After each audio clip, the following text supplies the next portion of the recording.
Assalamualaikum warahmatullahi wabarakatuh. Bertemu kembali bersama Ustazah Ina dalam materi Ramadan. Pada pertemuan hari ini kita akan belajar tentang keutamaan Ramadan.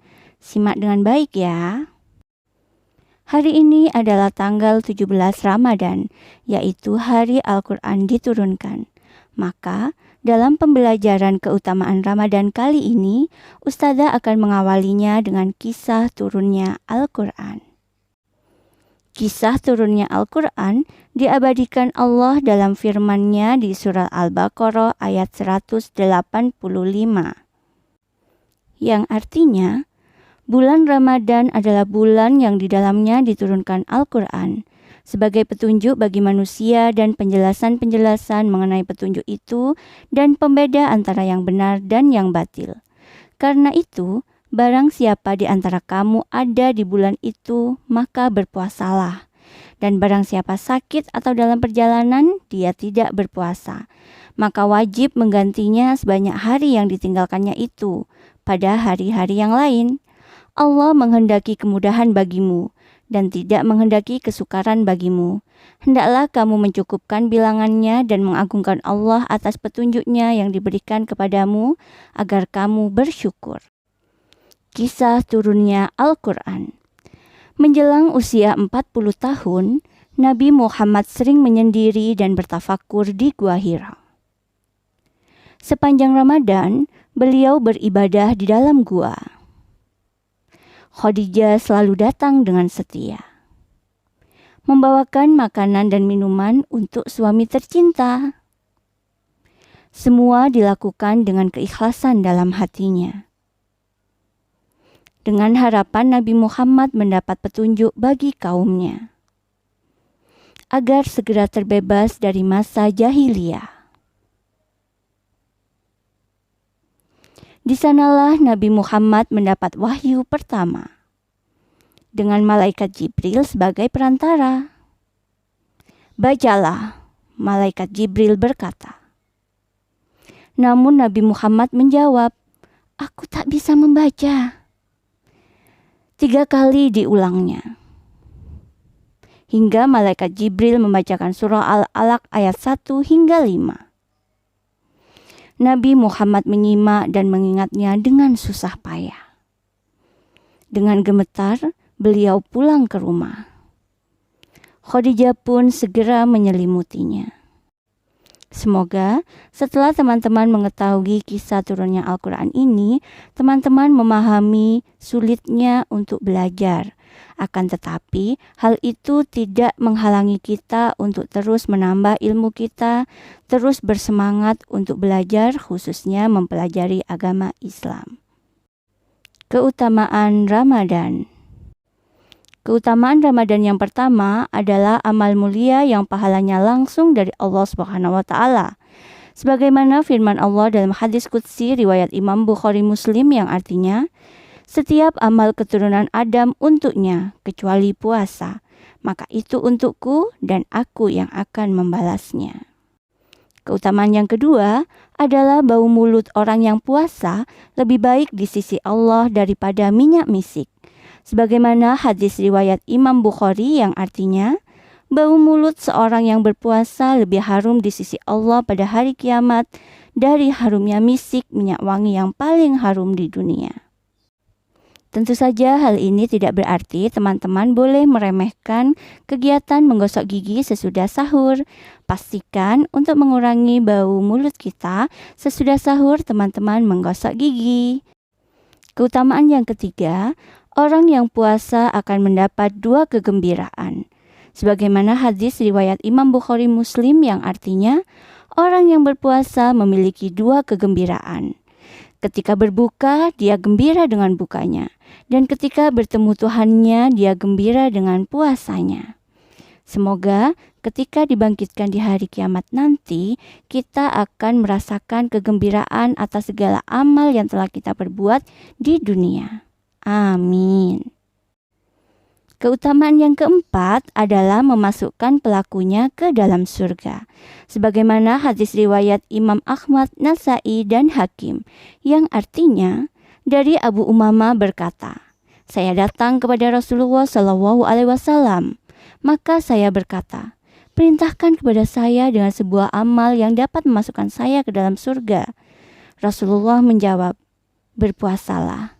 Sesungguhnya tiada bandingan baginya. Kemudian saya datang untuk kedua kalinya.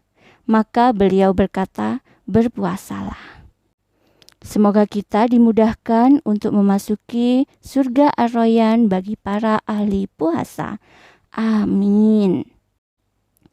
Keutamaan yang kelima, puasa akan menjadi pemberi syafaat bagi pelakunya. Sebagaimana hadis riwayat Imam Ahmad dan Hakim yang artinya, puasa dan Al-Quran akan memberikan syafaat bagi seorang hamba di hari kiamat. Semoga dengan semangat untuk selalu puasa dan membaca Al-Quran, kita akan mendapatkan pertolongan di hari kiamat dari keduanya. Amin. Keutamaan yang keenam, puasa adalah perisai dari api neraka. Sebagaimana hadis riwayat Imam Ahmad dan Hakim yang artinya, puasa adalah perisai yang melindungi dari api neraka. Wah, setelah mengetahui keutamaan ini, semoga teman-teman semakin bersemangat untuk melaksanakan ibadah puasa ya, khususnya di bulan Ramadan ini. Keutamaan yang ketujuh adalah puasa sehari di jalan Allah menjauhkan pelakunya dari neraka sejauh 70 tahun. Sebagaimana hadis riwayat Imam Bukhari yang artinya, barang siapa melakukan puasa 1 hari di jalan Allah dalam melakukan ketaatan kepada Allah, maka Allah akan menjauhkannya dari neraka sejauh perjalanan 70 tahun. Karena puasa tidak hanya menahan lapar dan haus, tapi juga menyemangati kita untuk menambah pahala puasa kita dengan melakukan berbagai amal ibadah seperti sholat, mengaji, bersedekah, serta patuh dan taat kepada orang tua. Keutamaan yang kedelapan adalah doa orang yang berpuasa akan dikabulkan Allah Subhanahu wa Ta'ala. Sebagaimana hadis riwayat Imam Ahmad yang artinya, 3 orang yang doanya tidak tertolak adalah orang yang berpuasa sampai ia berbuka, pemimpin yang adil, dan doa orang yang terzalimi. Semoga teman-teman selalu semangat dan rajin untuk berdoa, khususnya sesudah sholat. Dan tak lupa selalu doa untuk kedua orang tua dan dimudahkan dalam belajar. Semoga pandemi ini segera berlalu. Amin. Keutamaan yang kesembilan adalah mendapat ampunan Allah Subhanahu wa Ta'ala. Sebagaimana hadis riwayat Imam Bukhari dan Muslim yang artinya, barang siapa puasa Ramadan karena iman dan mengharap pahala, diampuni baginya dosa-dosa masa lalu. Keutamaan yang ke-10 adalah puasa untuk mengendalikan hawa nafsu. Sebagaimana perkataan Nabi Muhammad SAW kepada Utsman bin Mas'ud radhiyallahu an yang artinya, sesungguhnya aku biasa tidur dan sholat, berpuasa dan berbuka, dan aku menikahi wanita-wanita. Maka bertakwalah kepada Allah, wahai Utsman, karena sesungguhnya keluargamu memiliki hak yang menjadi kewajibanmu, tamumu memiliki hak yang menjadi kewajibanmu, dan jiwamu memiliki hak yang menjadi kewajibanmu. Maka puasalah, berbukalah, sholatlah, dan tidurlah. Sebagaimana yang disampaikan Ustazah Ervan dalam materi Ramadan pekan lalu, puasa tidak hanya menahan lapar dan haus saja, akan tetapi juga menahan diri kita dari segala hal yang membatalkan, terutama hawa nafsu kita. Khususnya hawa nafsu ingin marah. Sebagaimana pesan dari Kak Aji dalam Ramadan Camp pekan lalu, kita diingatkan untuk menahan rasa marah. Semoga dengan kemampuan kita dalam menahan rasa marah, maka Allah akan memudahkan kita untuk masuk surga. Amin. Dan keutamaan yang ke-11 adalah pada bulan Ramadan ada malam Lailatul Qadar yang lebih baik dari 1000 bulan. Sebagaimana firman Allah dalam surat Al-Qadar ayat 3 yang artinya Lailatul Qadar itu lebih baik daripada 1000 bulan. Semoga dalam bulan Ramadan ini kita bisa mendapatkan Lailatul Qadar tersebut ya. Selalu semangat untuk beribadah teman-teman.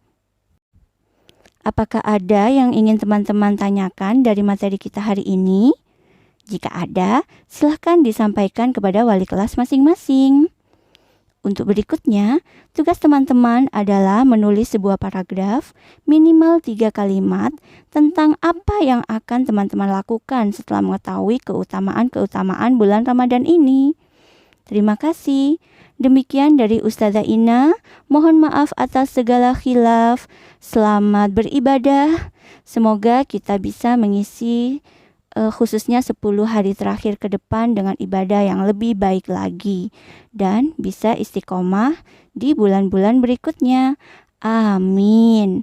Wassalamualaikum warahmatullahi wabarakatuh.